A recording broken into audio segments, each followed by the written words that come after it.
Hello, welcome to this episode of Deep Listens. Finally, we've gotten rid of Billy, which means we can finally be the podcast we've always wanted to be. And I'm joined, as always, by Pete the Geek. What's going on, everybody? Woo! We can finally unleash the beast and get our podcast game going. Speaking about the beasts, tell me about those animals. So, I got a good fact for you guys this time around. It's about bloodhounds, the most badass dog around. Ow, ow, ow! So, bloodhounds were actually one of, if not the, first animals whose testimony was admissible in court. That's savage. Yep, not every state, but many do. But there are conditions.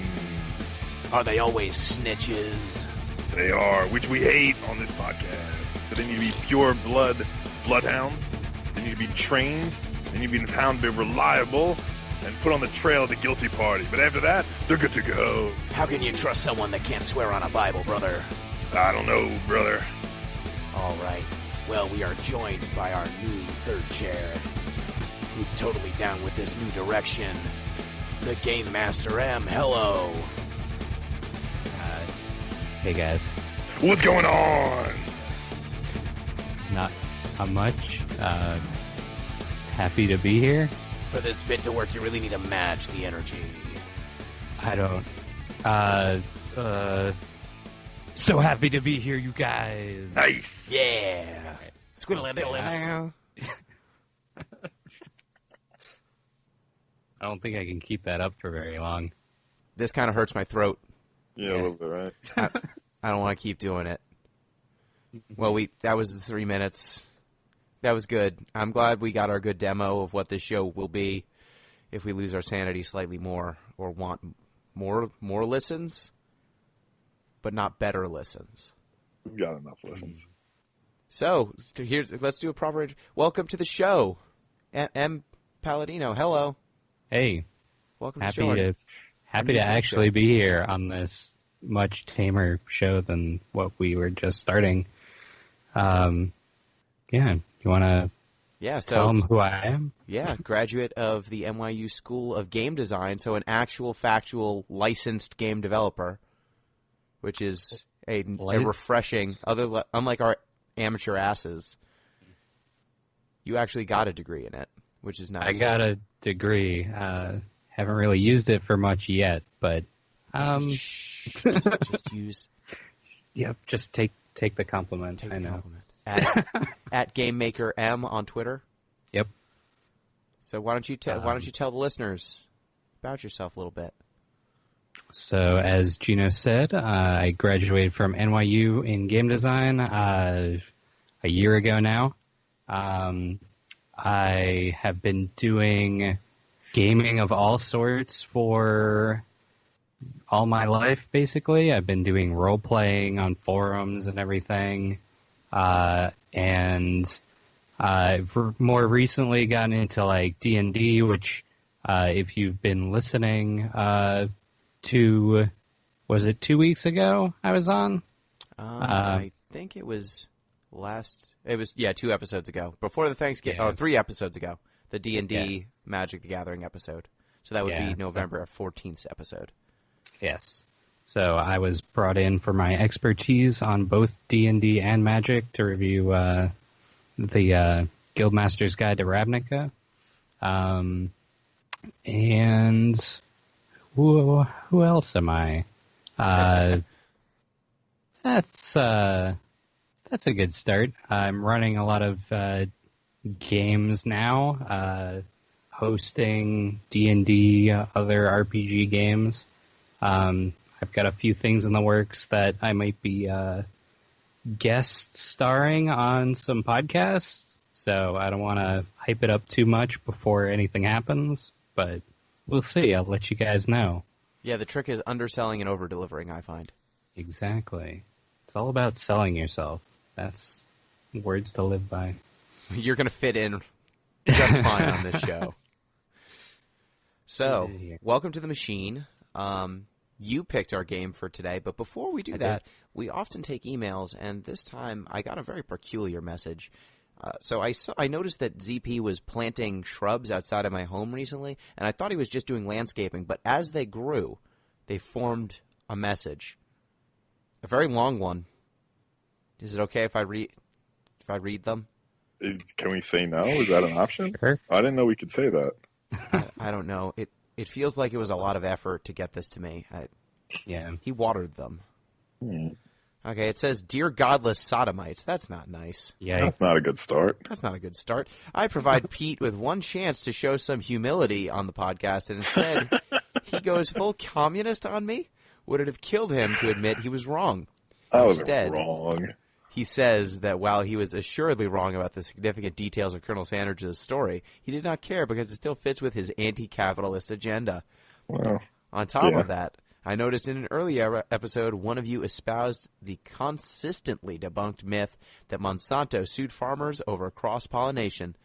Dear listeners, this proves yet again why you shouldn't listen to Gino or Pete's propaganda. Weird, it trails off after that. While communists are apt to say they support freedom of information to all, it's a matter of what information they are willing to share. Seriously, you all have left me no other choice than to get in on your tomfoolery. If Gino isn't going to allow me to host any more episodes of the Torture Chamber podcast, then this alternative is all I have. Oh no. Ahem. There's an addendum. There's an addendum. Oh goodness, it's so long. I'm going to start reading it, and then you tell me when to stop. Okay. In Stop. 2298, the second Space Pioneer era begins in the Namco UGSF timeline. Here, the devastation wrought by the earlier Galaxian-Bosconian War of 2290 left many of the outer human space colonies. He sent the Namco accurate timeline. Wow. That's Eventually, it wraps into Dig Dug and Mr. Driller. mm-hmm. Baraduke. I'm not going to read this.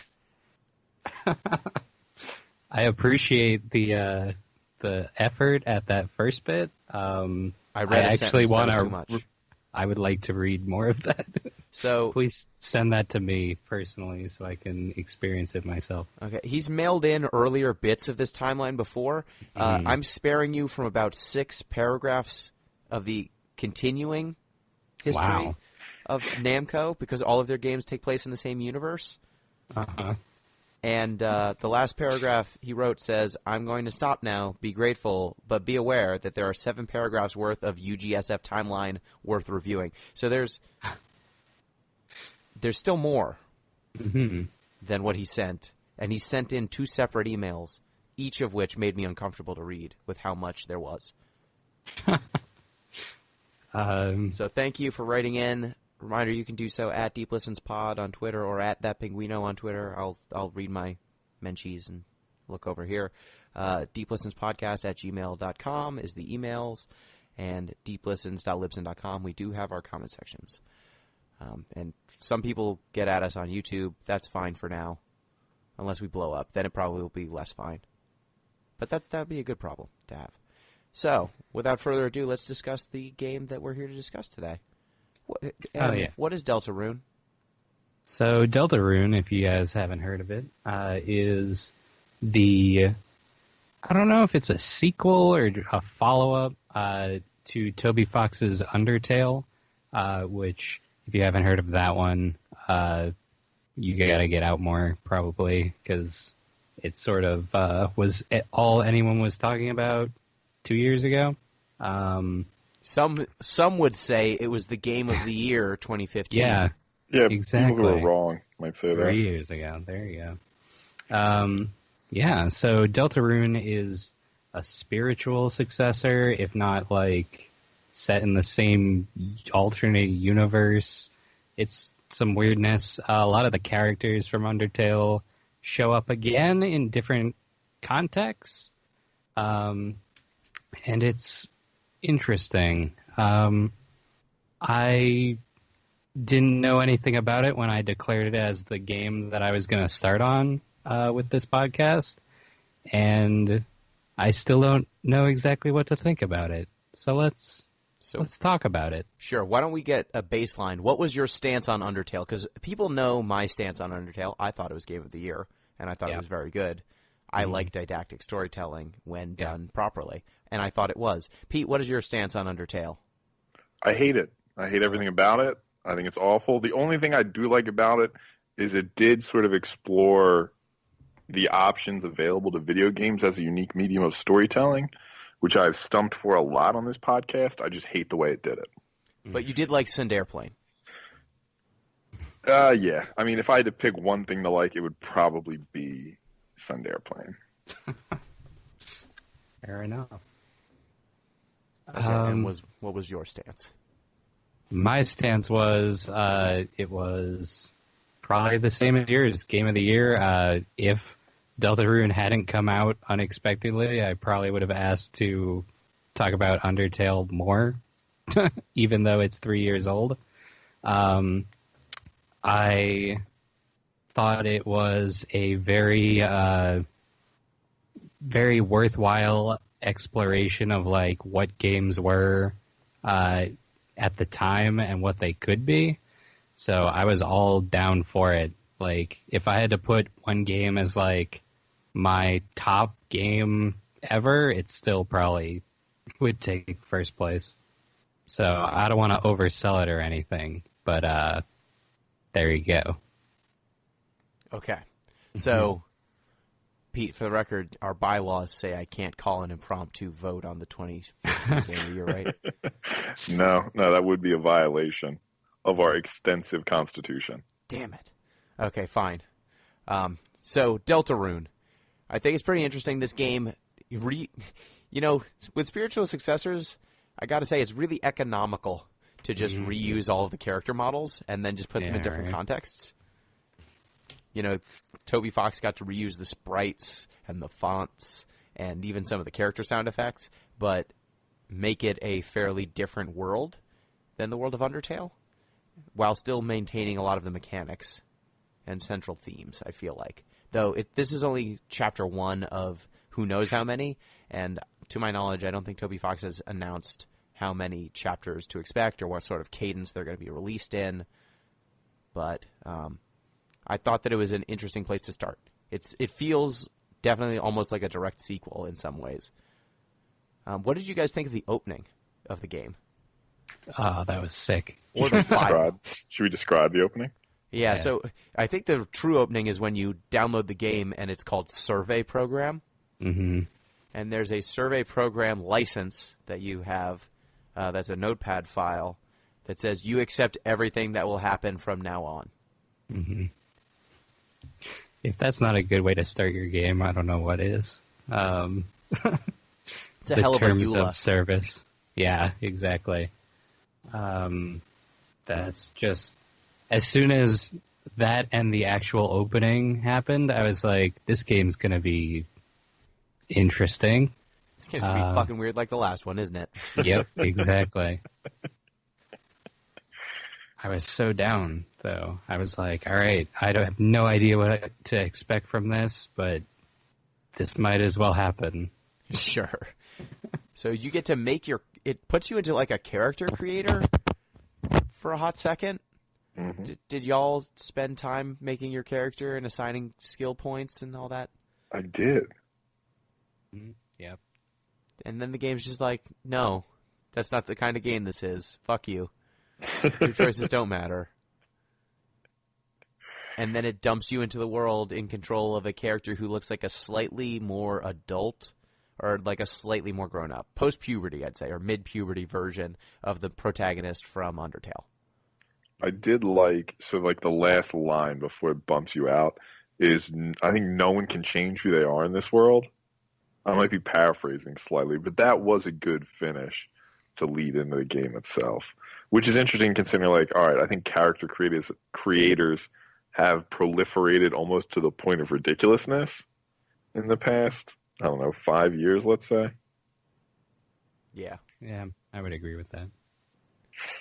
So I think that setting you up for character, like a greater level of characterization and customization than you had in Undertale. And in Undertale, you kind of got to express who you were through how you played the game. This game seemed to almost be implying you were going to get to make your person from whole cloth and then have those additional Undertale sort of mechanics on top of it. But then it's just like, nah, dog. You are who you are. And it's worth mentioning, I guess, spoilers for Undertale. This is the sequel to Undertale in many ways, or a spiritual successor, so you kind of have to see that coming. But it's worth mentioning the main character of Undertale, like that kid that you're supposed to be, it seems like, because there's a human child who gets adopted by two monsters, and that human child goes on to like kill a bunch of people, and then you have to basically defeat him or his evil spirit, right? Mm-hmm. At the end of Undertale. And the main character of Undertale is another kid who happens to look like the first kid. But this game seems to be you controlling the first kid, the evil one. Oh, you think so? Well, I mean, you're the brother of Azrazel, Oh, yeah. right? I think that's pretty close, sure. And your parents are the two parents from Undertale who raised him, and then he ended up killing a bunch of people or being evil, right? That's true. When you start the game, I don't know if you notice, you start in a house. On one side, you're in a room with two beds, and on one side of the room is like a bunch of trophies and a nice bed and like nice toys. And then there's the bed you're in, which is shabby. And then there's like a wheelbarrow with a cage instead of toys, and then barren bookshelves. So it seems like there's a real dichotomy here between which child is appreciated and which one is neglected. I think you might be reading into it too far. I don't know about that. Nah, that's definitely a good call. I didn't put that together until coming back to that room later on in the game. It just sort of, you get sort of rushed out of there in the first couple of minutes. But now that you say that, I'm like, oh, that's strange. Yeah, I mean, I don't know if that's where it's going, but it seems like it's in play, and it made me inherently distrustful of my main character from the beginning. You weren't distrustful of everything about this game from the very like as soon as it got rid of all your choices? Oh, I was distrustful of the game, but I feel like one of the central themes of Undertale is also distrusting how it describes its mechanics, distrusting who it tells you are. You have to distrust things on a more fundamental level than you do in just about any other game I've played. And so it just made me extra distrustful that like this kid seems to be neglected in a way by characters who, at least if they are the same as they were in the earlier game, are nice people and seem to be nice people in this game too. Yeah. So what did you think of the kind of, I would say like the prelude in this game where you're just kind of a kid going to school? It seemed very Breakfast Club to me. Like you have sort of, the shy protagonist you're playing as, and then you have this bully who's very obviously going to end up your friend at some point in the near future. What was she, an alligator? I couldn't really tell what creature she was. She's she's just a monster, I think. Yeah, right. Just something with pointy teeth of some sort. Yeah, and monster in this context means like non-human, but does not necessarily mean violent or evil or any other sort of connotation necessarily. Well, Though she's she is also very violent. aggressive. What? She seems violent. I mean, we don't see her in act. Well, I mean, she does shove your character against the locker and threaten to eat his face. Yeah, I mean, she in particular seems to be that kind of bully archetype, but the rest of the class pretty much is monsters as well. Oh, yes. Like there's a reindeer girl and There's a snake person. a snake man, yeah. And all of them are just, different Breakfast Clubby characters. The nerd, Yep. There's the nice girl. I assume one of them's a jock, but it would be impossible to tell which. There's a Temmie. Yeah. From Undertale. You gotta have the class Temmie. Everyone remembers from the Breakfast Club. Yeah. Sure. Yeah, the bird is like a nerd and kind of He sucks. Yeah, he seems to hate the you worst. a little bit. Noelle is the reindeer. She's sweet. And then all of a sudden you just get not in that setting anymore. But we'll get to that. Yeah. So your teacher is Aethys from Undertale, and she has all of the same affectations that she did in Undertale, but now she's a teacher, and she's in way over her head instead of being a scientist who's way in and over her head. She just can't keep it together, can she? No, I really like that she's just like, could you guys get chalk? I'm out of chalk. Please. I guess no you one can says go. anything. Please, someone go get it. I don't want to be a heavy, but, please. For class. And so you are assigned to make sure that, what is her name? Susie. Susie goes and gets the chalk. And as soon as you walk out of your class, Susie eats a piece of chalk that she has clearly stolen, puts you up against a locker, threatens to eat your face, and then you both decide to actually go get the chalk out of the closet. And once you enter the supply closet, you are whisked away into a magical land of adventure where you learn about the Delta Rune or some such stuff. But for a while at first, you're just in like this creepy place and you get attacked, and there are eyes in the walls and they bleed, and that's super weird. But you eventually happen upon a dark castle where you meet a third character whose name is... Ralph. I don't know how to pronounce it. Well, someone has to. Greg. Yeah. The third character, Greg. We love Greg. Greg's great. Our green friend. Greg the green friend. Susie, and main character is Chris with a K. Mm-hmm. Like Kringle. Maybe this is the origin story of Santa. Oh. Did we ever think about that possibility? No. No. Sure. Can't say that it occurred to me. But now that you say it, could have some teeth to it. And it's at least not less plausible than, like, the Squall is dead theory of Final Fantasy VIII. Let me see if I can try and find the actual name of Greg. Ralsei? Ralsei? Yeah, Ralsei. Yeah. That sounds close, yeah. Sure, Ralsei. So Ralsei offers to explain to you the legend of the land of Deltarune, or you're in the dark world, basically. And there's a balance between light and darkness. Did you both decide to hear this story? Oh, yeah. Yeah, I mean, I wasn't going to ignore it as much as I wanted to. It's just the most generic video game story. Yeah. Like, you've been transported to this world of adventure, and there's this balance between light and dark, and the balance has always been balanced, but now the balance is getting thrown off by something, and so now you need to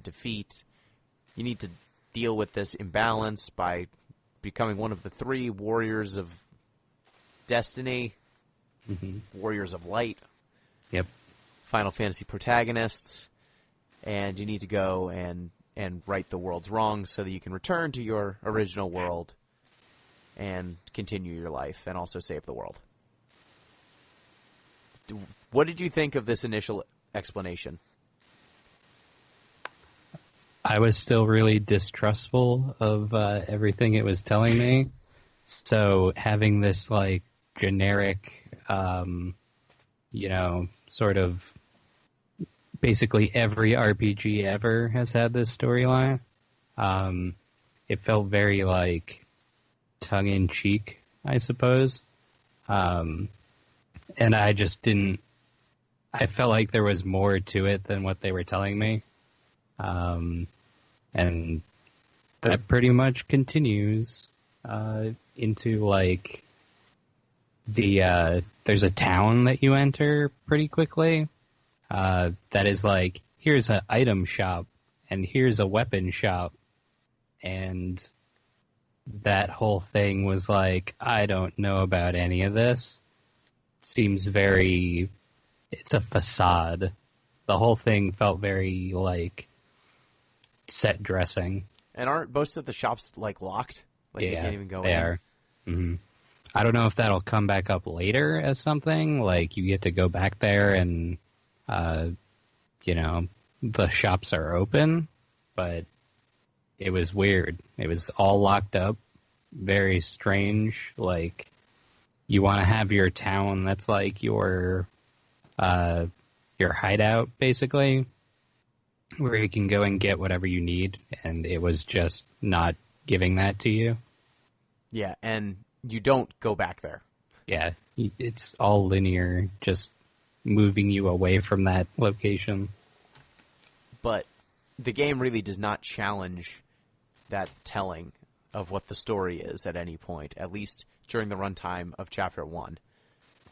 You walk to the right, you go through a forest, you meet a character named Lancer, who's a little spade boy, like spade, like a playing card spade.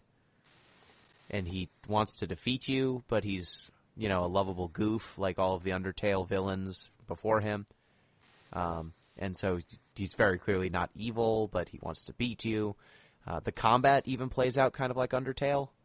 Almost exactly like Undertale. Yeah, it's pretty much exactly the same. Which, the combat's legit. Like, there's enough variety there, especially if you go, like, a pacifist route, that keeps things interesting.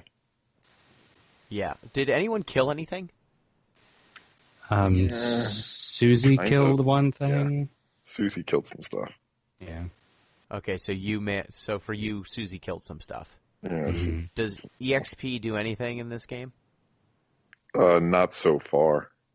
Yeah. Okay, so your character's never leveled up or anything, or got No, more I didn't XP? kill enough stuff too. Yeah. I didn't, I did everything passive, except for that one that Susie first hits, and then you're like, well, we gotta put her to sleep, basically. So I couldn't say. I haven't tried to go back and play it again, like doing a full murder run and see what happens with that. Yeah, I think that's kind of the interesting twist of this game is that by adding Ralsei and Susie, you get these two characters who kind of add a little bit of depth to the gameplay, because in the original game, you're just kind of talking and then trying to avoid your enemy's attacks until you can spare them. Whereas in this game, you can either have Chris talk or do kind of a team-up talk with Ralsei that will almost definitely cause your opponent to, get into a spareable state. But Susie never listens to you. She auto-attacks, at least in the early part of the game. She will just automatically swing at enemies. And so if you do not want her to murder things, you need to deliberately tell enemies, hey, she's going to swing at you with an axe. And then once you do that, she can't hit anymore. And so you basically have to waste a turn just stopping Susie from killing things if you want to be pacifist. Yeah. Though the game does give you the option of when your enemies are low on HP, you can use a spell to make them go to sleep, and that's the same thing as, talking them out of killing you. But in Undertale, there were quite a few options on dialogue, and it felt like a little mini puzzle, every single enemy, actually, talking them out of hurting you. In this game, it felt like there was always one option, and it felt even more like going through the motions than it did in Undertale. Do you feel the same way? Yeah, I would agree with that. If there were two options, it was basically do one and then the next.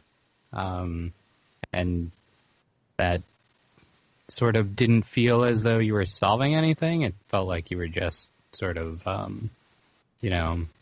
waiting for the right option. We've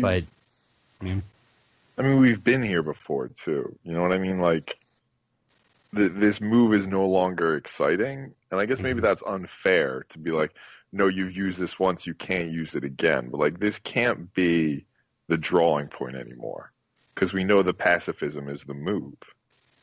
But I think that the game deliberately made the system easier than it was in the original game. Because I remember even in the first tutorial levels of Undertale, you would run into enemies like the vegetables that, in order to pacify them, you had, like, during their attacks, they would drop veggies at you, and you had to eat the veggies. The veggies would heal you, and that would only happen if you were, like, nice to them. And then once you ate the veggies, they were like, oh, you eat veggies. I like you. Mm-hmm. And so there was a little puzzle, even in like the first battles, that were not just say the right thing to the enemy, then they like you. Whereas there is not a single enemy in this game, I don't think. Or maybe there's one. There's like one enemy.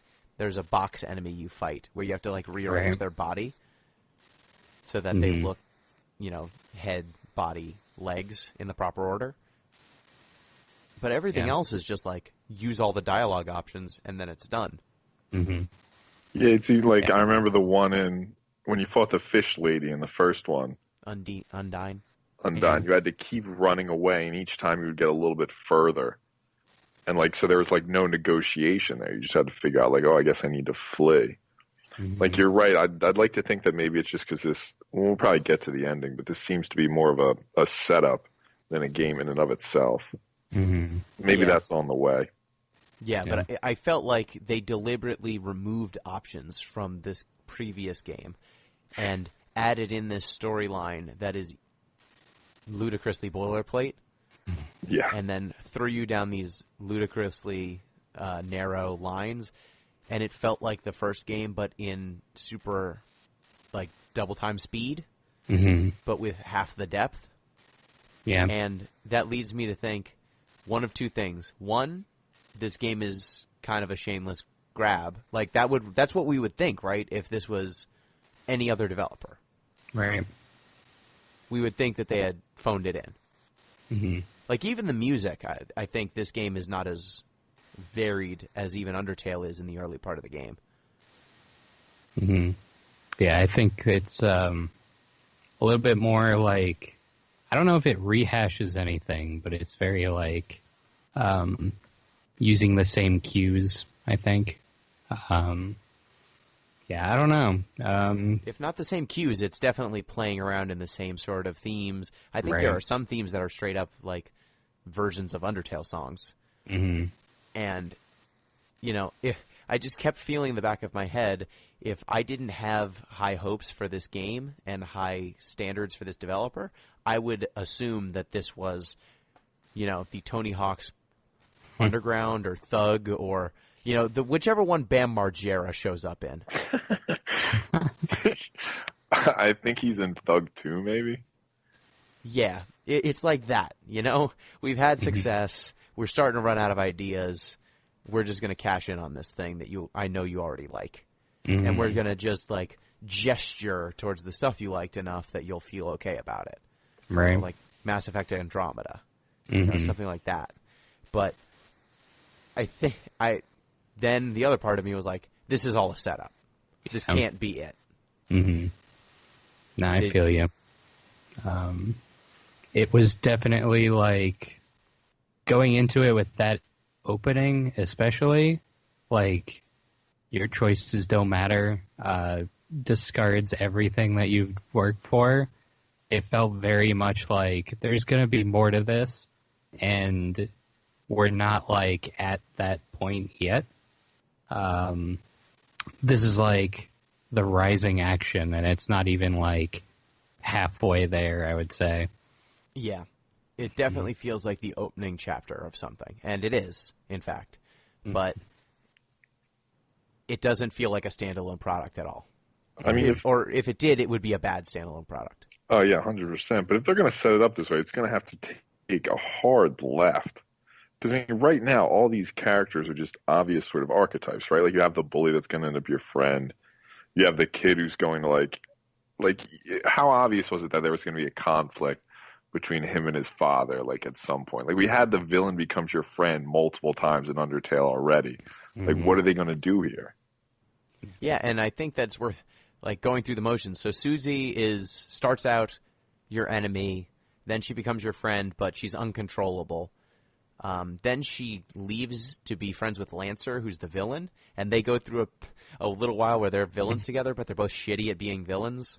Yeah. Did you enjoy creating your Destructor? Yeah. What did you create? I made a duck tank. I made a tank with a knife on it. I just made a duck. Yeah, I was thinking about just making a duck. You lost points. It said I was going to lose points. Did you have to fight your tank duck? No, it exploded. Okay, Yeah. did you have to fight your gun knife? No, it exploded. I think, Yeah. does it always explode? I just It assumed always that- explodes. Yeah. I had to fight my And- duck. Oh, No, I didn't Even have to if fight the duck. No, oh. the duck explodes. That would have been funny though. If you make the duck, it actually fights you. Right, that's just the strongest one for whatever reason. Yeah. I thought that I would get my comeuppance and that would be worth it. Mm-hmm. But nope, they blow it up just the same. The only thing that I thought really gestured to the earlier games was at one point I opened up a treasure chest without talking to NPCs that were near it, and they said, "Hey, you really opened that treasure chest without even talking to me, huh? Mm-hmm. That's okay, though you guys are probably thieves." Yeah.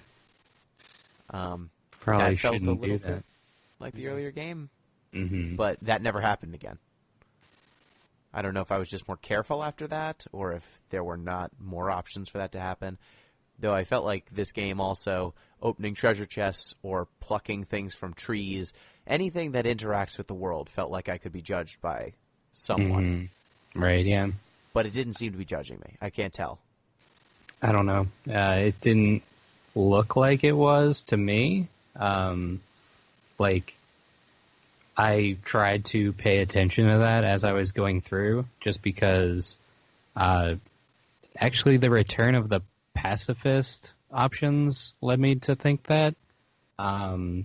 Because I was like, is it going to like beat me over the head with this, or is it going to like just sort of put it out there and you decide what the right option is? And I did everything passively anyway, but just like not sure where it stands in that respect, kind of, because in Undertale you had Toriel who told you like, you know, be nice to everything, and to a certain extent Ralsei does that as well, but it's not like, you know, it's not forceful in a way until Susie joins you, I think. It seems very like you have the option, and who knows if it's going to come back up later. So it's weird. I don't know. Yeah, and I think the turn-based combat, the way that it's structured, kind of as a Final Fantasy to the original game's Dragon Quest, you know, early Dragon Quest, that game was pretty much you have no character, you just have your options on how you're going to attack, and then, you know, when you get attacked back, you're a heart inside of a box. Yeah. But this game, you've got your party on one side, the enemy party on the other side, and then you're kind of trading attacks back and forth. And it makes it, at least the slick UI and everything, it made me think that attacking was more normal in this game than it was in the one before. It just felt, because I'm just used to fighting things in that sort of Right. UI. Whereas in a one-on-one UI, the way they had before, I played games where you have dialogue in that way, you know, like a text adventure. Yeah, like Earthbound had that same kind of like putting a sprite in the middle and then you sort of get dialogue options. So it sort of was reminiscent of that, but this is much more like Final Fantasy 1. Like, you have your party on one side of the screen and then the opponents on the other. So, Yeah, and I guess it's worth mentioning it since the original game was kind of a critique on Earthbound or a reimagining of Earthbound. This game, since it's using the visual language of kind of Final Fantasy and other JRPGs or turn-based JRPGs like that, it's worth mentioning that you're on the left instead of the right when you're fighting. Most JRPGs, the good guys would be on the right side, the bad guys would be on the left side. In this game, it's inverted. I don't know if that is relevant, but I That's feel like interesting. given this game, its predecessor, it's worth at least keeping an eye on. And Ralsei seemed to Ralsei is always on the side of pacifism and on the side of what you would think is quote unquote good, but she, I don't know if Ralsei is gendered. they. They they seem too nice Mm-hmm. to be a dark prince. Right. it seems very like one of those, like it's going to trick you later on, but that almost seems too easy. Yeah, but it never comes, at least not in this Yeah. game. Not in this one. Yeah. So Susie joins Lancer. You eventually convince Lancer and Susie to join the main party again. You form a party of 4, though Lancer never really fights with you. He just follows you for a little bit, and then he realizes that Susie will probably kill his dad, and that because his dad is the Dark King who you need to defeat. And he imprisons you in his castle because he believes that if he keeps you guys from coming into contact with his dad, then you won't kill his dad, and his dad won't kill you, so everything's going to be okay. But you break free. You go up to fight his dad. What did you think of Puzzle Man, the puzzle guy who does bad puzzles? He was pretty good. It's like, but that's still. Here's my problem, I think, with this one and the Undertale, is they're so in love with their own jokes that the game just sort of perpetuates itself to fit in more jokes. Like, this game has a pacing issue insofar as it's stretched out to accommodate like more humor that I don't think really carries enough weight to do it. Yeah, and I think that a moment that calls to that is when Lancer joins your party. He's kind of walking at the distance, and he'll follow along with you. And there's maybe 4 or 5 different screens where Lancer's just kind of walking alongside you, stopping the party intermittently to just give one-liners. Yeah. Mm-hmm. Yeah. And it just felt like it went on for a while. I actually looked for a way to speed up the dialogue in the menu, and there was not one. If you hold down X, it kind of speeds it along. Oh, okay, I didn't notice that. Yeah. But I thought maybe like in some games they'll give you an increased text speed option, but they did not. So eventually this game leads to a grand climax where your party, which is the good guys, goes up against Lancer's dad, the king of spades, the ace of spades. Is he Lemmy? He's probably not Lemmy from Motorhead. Probably not. I mean, if he was one member of Motorhead, that would be it. Yep. So how did you guys approach him? At this point, you had only killed a few enemies, right? So Yeah, I whatever killed one nothing. Susie killed. Except for the one that Susie has to kill. Right. So how did the battle go for you? I did it passively still. Yeah, I just waited until he got all tuckered out. Mm-hmm. Yeah, this was one where if you have played Undertale, I think it's Undyne. There's a battle you fight against her where all you have to do is just sit there and take it. Right. And she'll eventually just say, why aren't you fighting back? But if you fight back, then you can't beat her passively. Mm-hmm. It's similar here. I tried fighting him at first, thinking that I was going to use like the sleep spell to defeat him, but then I realized that his dialogue was changing every time in between battle. And by this point, Susie's joined your party for real, so you can actually issue her real commands, which is nice. Mm-hmm. I found that this battle was just about the only one that I had any sort of interest in the combat system. Like, they repeat. There are only, like, 6 enemies in this game? 6, 7 enemies? Enemy types. Not many. I mean, the best one's clearly the checker piece, right? Yeah. Like, we can all agree on that? Yes. You do fight that checker piece twice. He's a giant checker piece with legs who wears a crown, and you have to knock his crown off. And that's pretty great. Yeah. I don't know. That was another weird one.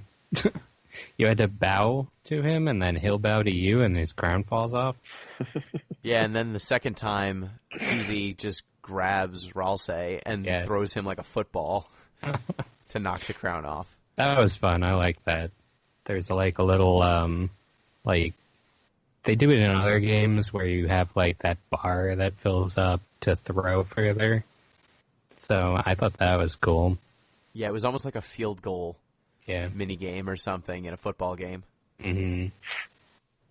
Or like a golf swing. Yeah, exactly. But I think that this game that last battle, having the box that you have to move around in and kind of dealing with obstacles and stuff like that, I think that was the apex of the gameplay in this. Oh, and we didn't mention the tension meter at all, or the magic system. Oh, yeah. It seems so superfluous, though. Like, yeah, and I think that's why we haven't really discussed Yeah. it, because it's almost completely unnecessary, at least to overcome the challenges in this game. But the way it works is when you're getting attacked, if your heart that you're trying to defend gets close to your enemy's attack but does not touch it, you get tension points, TP, and those can be used to cast magics. You also get TP by blocking, by defending, and the sorts of spells you get are pacifying enemies if they are low on HP. That's one of Ralsei's moves. Ralsei can also heal, and then Susie has some like big damaging attacks. But that's it. Those are the only spells in the entire game. You can't get new ones. yeah. And even like the equipment and item system, there's only, that I found, like a few items to even equip in the entire game. One of them increased my cuteness, but that didn't seem to do anything. I was going to say, is that a statistic that matters in any way? It went up. Good. Yeah. I guess. The numbers Nice. increase. It's good Up for until numbers right. to go up. Yeah. It's always good for numbers to go up. All right. So that was pretty much all that. Like, all of the RPG systems felt so just stapled on. I had so many more healing items than I needed by the end of the game. I used a healing item once, I think, maybe twice. But And your that's- health can go negative? That's like the Undertale model, though, right? Like, I don't remember, like, the RPG stuff being particularly relevant then, especially if you're running a pacifist run. Your stats don't matter anyway. Right. Yeah, but in the original game, your health wouldn't get any higher, and so you needed healing items to keep yourself alive. Because, you know, sometimes you would screw up and you'd take damage, and so you'd be spending all of your money on healing items and defensive stuff because you were just taking more damage and you had less margin for error. Whereas in this game, I just at no point felt like I was in any jeopardy at all. And it's Fair. weird because in this game, instead of you going to 0 life and being dead, you go to negative life and the game just keeps happening anyway. Mm-hmm.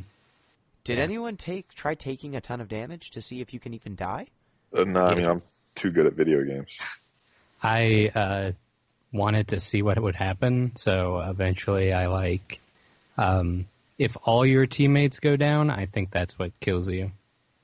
Okay. Yeah. Because I was going to say, it wouldn't surprise me if this game just lets all your characters be at negative health, and it's just like YOLO, it doesn't matter. Right. That would be interesting. I want to go back and take a look, see if you can. Nah. Yeah, it doesn't do that. But Okay. Because negative health is not really a thing, yeah, for the most It's- part, in other games. it's kind of like a turn counter basically, because you restore health every turn.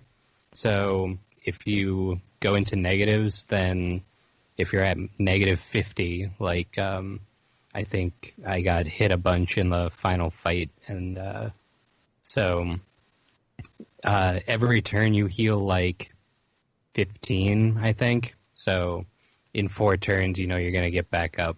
So yeah, it's interesting, but I don't know if it like mattered at all. And if you go down, then you heal at the start of the next combat anyway. So you can take like 1 hit and then be fine. Okay. I didn't Yeah. even explore that. I only had one character go into negative for like 1 turn, so I never got to experience this sort of stuff. Yeah. So how did your final battle end? You said you waited him out. And what happened after you waited him out? He, Um, yeah, he gets tired, and then like the monster Susie. Yep.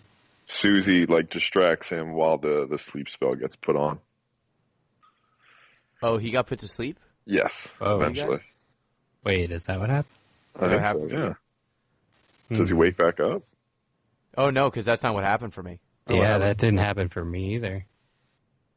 Oh, man. Am I So remembering for me, something what different? happened was all of the creatures in Lancer's Dominion Yeah. came and overthrew him in a violent uprising. Oh no, I did not get that. Huh.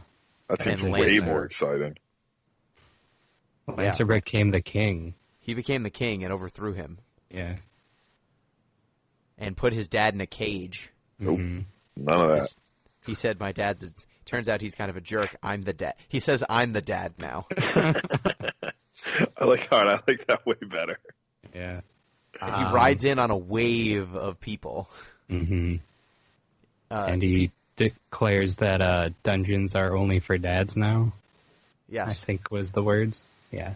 It was good. it was very good. Did you get a chance to go back and say bye to people, Pete? Yeah, we still got to go back and explore the town that I hate.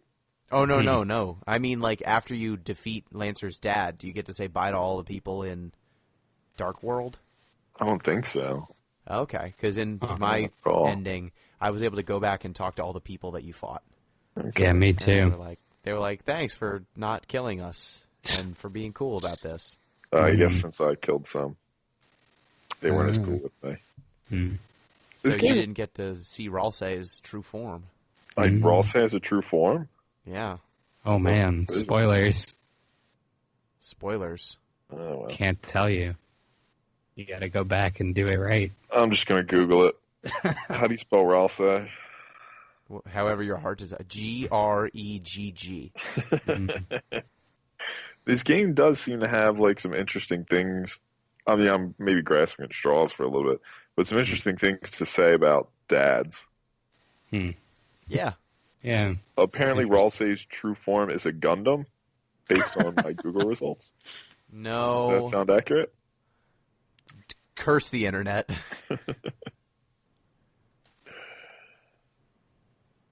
Oh, yeah, I see that. I'm sure if you look up Ralsei the Hedgehog, you'll get a very interesting result. I'll say the hedgehog. No, oh no! Don't actually search Ralsei the Hedgehog. There's nothing really Good. too great in here. Well, yes. Nothing. There's nothing great when you search anything the Hedgehog, That's a True. good point.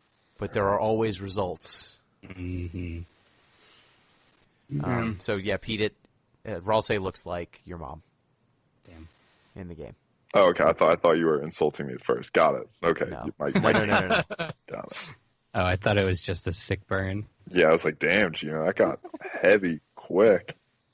Haha. It's actually a photo of your mother from real life. It's real weird. It's a real Doki Doki Literature Club This game does situation. some cool stuff. Yeah. If you have a webcam, it takes a picture of you at your most vulnerable, which it can detect through technology. Mm-hmm. No, it looks like one of those, like Azrael or Azazel, like all those white fluffy monsters. Okay. The goat people. Yeah, the goat people. And then you go back to your town and can talk to people. Did you talk to everyone? Go to all the places? Yeah. I did, and it took forever. Did. It's a big town. I felt like exploring the town took longer than like parts of the dungeons. Yeah. I did like seeing Noel's dad in. Well, I didn't like seeing him in the hospital, but I liked that you could go to the hospital and talk to him. And no one seems to be expecting Chris to not be like a sociopath or something. Yeah, it was really weird. Like talking to all those people who are like, Chris, you're not like burning ants with your microscope or anything. It was strange. I don't know why everyone was so like kind of terrified of the player character. Well, I mean, I think this goes back to the part where your character is treated completely differently than how you play them until you gain control of them. And the beginning of the game, you wake up in a bed with like a cage in front of your bed and no achievements, and your brother seems to be getting a ton of attention. Mm-hmm. And your character looks like the first child from Undertale. Yeah, there's that. So it sure seems like your character is not a nice person, but there's a commentary in here because you, the player, can play them as a nice person. Mm-hmm. But maybe your choices don't matter. Mm. You know, Yeah. maybe your character's not like a nice guy, and even though you did all those things while you were controlling him, it doesn't mean that it's gonna be okay. Mm-hmm. Okay, I mean, like that's an interesting twist, but like at that point, now you have this disconnect, right? Like, from an Aristotelian perspective, if you do good things, you're a good person. So Well, if you're controlling the character, in order for him to be a bad person while you do good things, they would have to rip control of the character away from you. Mm. do you want to just say the thing that I think you're either foreshadowing or? I'm not. No, I was. Oh, what? Are you talking about the ending? Yeah, the ending, where your character literally rips the heart out of his chest, Oh, throws right. it into a cage, and then takes a knife out. No, I just wanted to talk about Aristotle. That's fair too. That's as far as I went with it. Well, you're just reading too far into things, you know. I don't know about all that. Well, I don't know what Aristotle would say about this one, Gino. What does he say about heart cages? Sounds a little on the nose. I mean, you might refer to the body as a heart cage. The body as a heart cage is a really good name for a song. Yeah, that's a good one. Make sure that, like, 21 Pilots doesn't get the audio from this podcast. TM. Yep. So, I mean, obviously, I think that's the moment that solidified it for me, what this game is going for. Mm-hmm. Because, yeah, go ahead.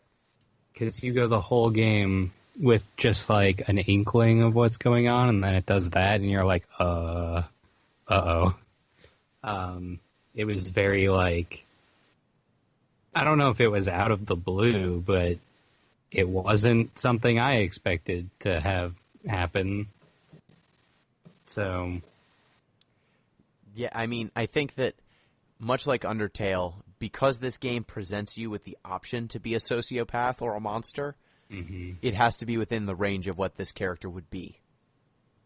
yeah. And so once you take that into consideration, and because this game actually cares, right? This game actually cares about how you behave in the world and what you do to things. If not mechanically, like, it might not change how the game plays out or how the ultimate story arc will play out, but the game will definitely make it known to you if it thinks what you're doing is morally acceptable, right? So once you have that in play, and you have this character who looks exactly like the sociopathic monster from the first game, I always thought it was in play that your character was, like in the first game, like, doesn't the main character's, like, spirit possess you if you go full monster? Yeah, if you do the genocide run, yeah. Yeah, you get possessed by the spirit of the first child. Yeah. And if you go to the south in the town where all the monsters are, there's a cave that's, like, locked up. Yeah, that was weird. Yeah, that's the cave. Is from that Undertale. Oh. I thought. I didn't put That's that what together. implied. Curious. It's locked up, and it's, like, a pretty long walk to get there. Yeah, Like, it is. actually, the screen scrolls pretty far, so it implies that it's pretty far away from town. But I think that... Oh, go ahead. I didn't put that together. Yeah, so I'm pretty sure your character, if they are not possessed by that same person from Undertale, they are that person from Undertale, because they rip their heart out and then take out a knife, and then the game ends. Mm-hmm. And then a delightful song from Laura Shigihara plays, who you might remember from the songs from To the Moon. Oh, was that who made it? Yep. Huh, I didn't know I that. remember her work because I think I got it in one of the original Humble bundles, the soundtrack to the Moon, and I really loved her work. But yeah, did you have any other takes on the ending of this game? Sans does the fourth wall breaking again. Oh yeah, Fucking Sans. Sans I'm just glad his Undertale. brother didn't show up too. I mean, his brother lives next door, and when you knock on his door, it says that there's a trussle of bones. Yeah, but Yeah. he doesn't show up. It's implied. I know, but I would take Papyrus over Sans every time, though. Bone Trussle is his song. Mhm. That's his theme song. So Yeah, he's gonna be in the next game probably. probably. I almost don't all of want the him to be characters in from there. Undertale are there. Yeah, but why wasn't Papyrus in there? Why hold off on him? That's like one weird thing about him in particular that I was like, why would you keep him secret? What's the angle? Right, what's the payoff for that? Yeah, Where's Good Metatron? question. exactly. Where's the homicidal robot? Hmm. Undyne's there. She's a I'm cop. done there. Yeah. Undyne's a cop. Alphys is your teacher. Toriel's your mom. We see Asgore again as the flower shop owner. Yeah, and he's, I guess, divorced from your mom Yeah. and lives in the flower shop, and it's really sad. And there are the flowers from, like, Flowey, the flower, Yep. They're scattered around the shop. in the back of his shop underneath, like, pieces of glass.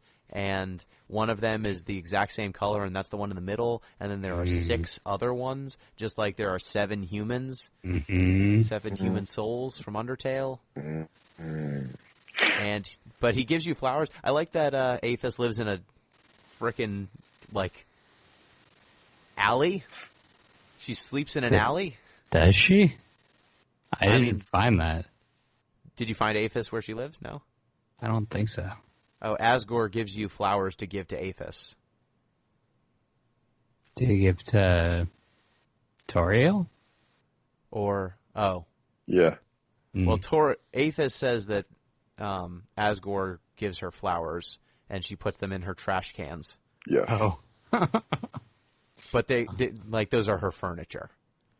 So it's to make her, like, terrible alleyway a little bit more livable. She's got a saucer of milk that she puts out, she says, for her cat. And then you say, like, where's the cat? And she says, well, it's gone in the morning every morning, so I like to believe I have a cat. So she lives in a gutter. Yeah, that's odd. There's a lot of odd stuff. And, like, Noelle's parents, like, when you talk to her, she can't get into her gate. And she says, like, her mom has a key, but she doesn't like disrupting her mom at work. And her mom is the mayor of town. And it seemed like there might be some way to get her attention. Like, one character says the only way you could get her attention is by causing an emergency in town. But I couldn't find a way to do it. I'm starting to kind of like this now. Yeah. Like, maybe the idea here is, like, all right, even if you did, like, the great pacifist, wonderful run last time, there's some sort of, like, systemic rot going through the city such that one person's actions can't really do all that much to make it better. I want the game to be this now, and if it's not, I'll be angry. I mean, I think this game is this. Yeah. It seemed like there was a lot of stuff that was fundamentally broken or off about the world. There was a lot that was just, like, a little bit strange. And I think that's, like, where the payoff is going to be.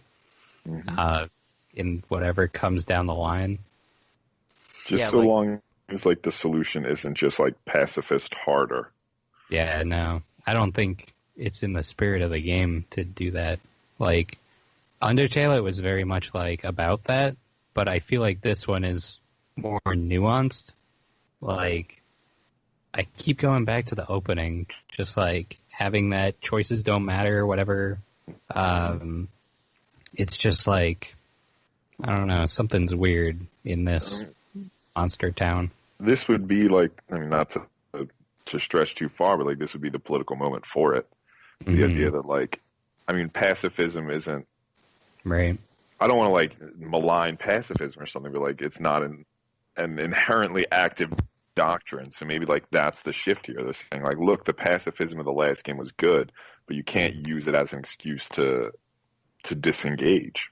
Right. And I think the game explicitly says that when you fight Lancer's dad. Now, you are able to defeat him passively, but he almost kills you. And Susie basically says, look, there's some enemies we need to actually fight. And Ralsei is like, yeah, you're right. I trusted and healed someone who wanted to harm us. Right.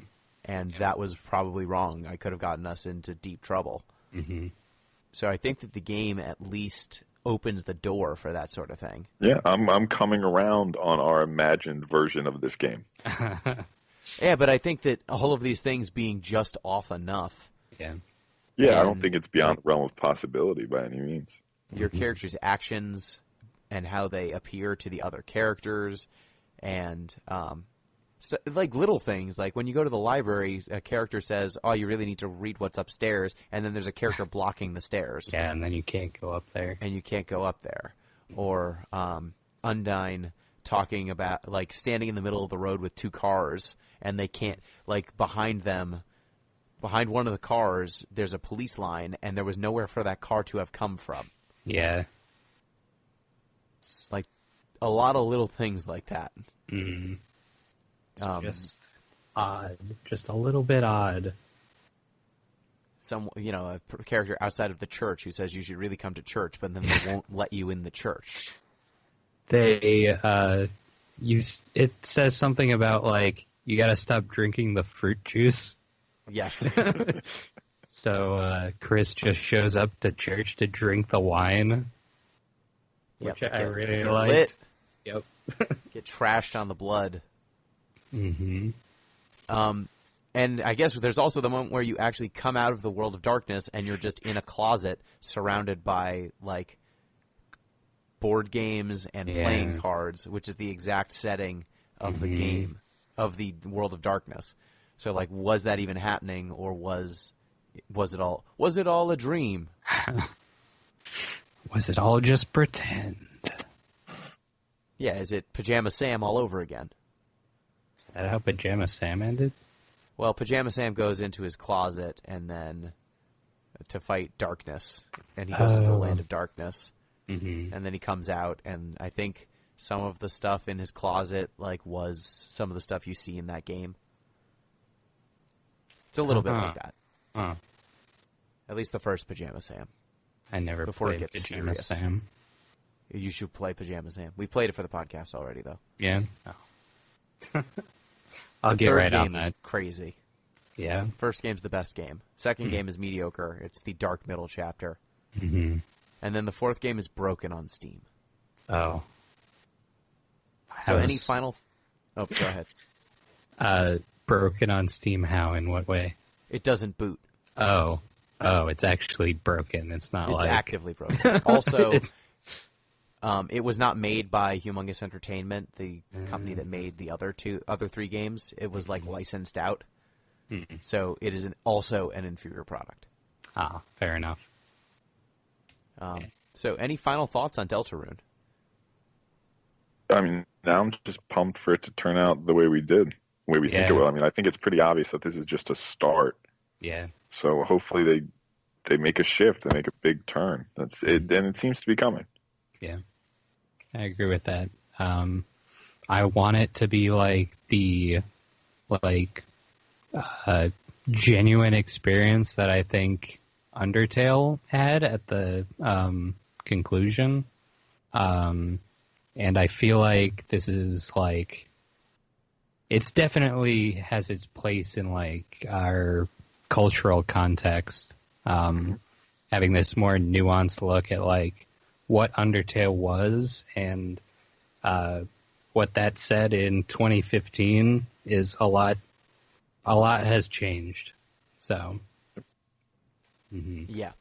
Killing them with kindness is maybe less of a clear, correct option. No, yeah.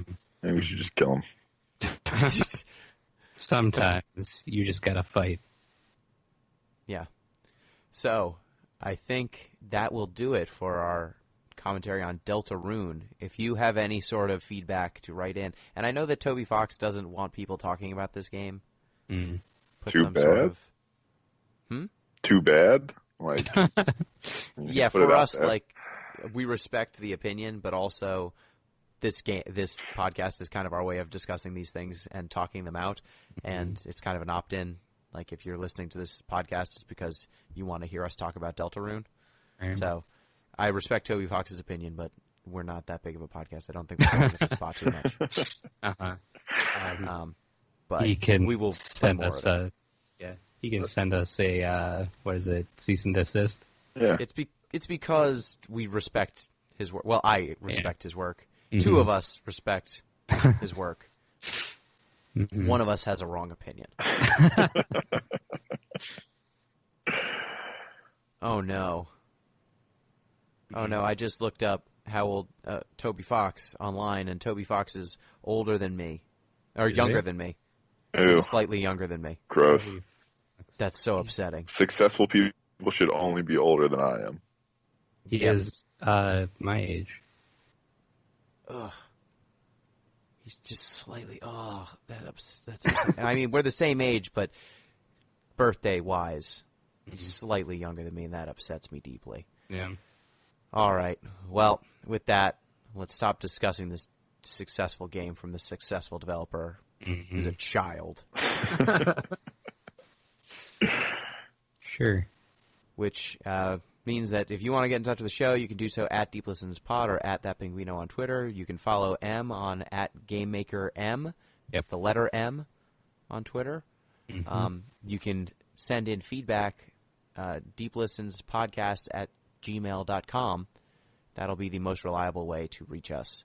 And now it is time for Pete, you to pick our game again. Is it me? We're back around to me?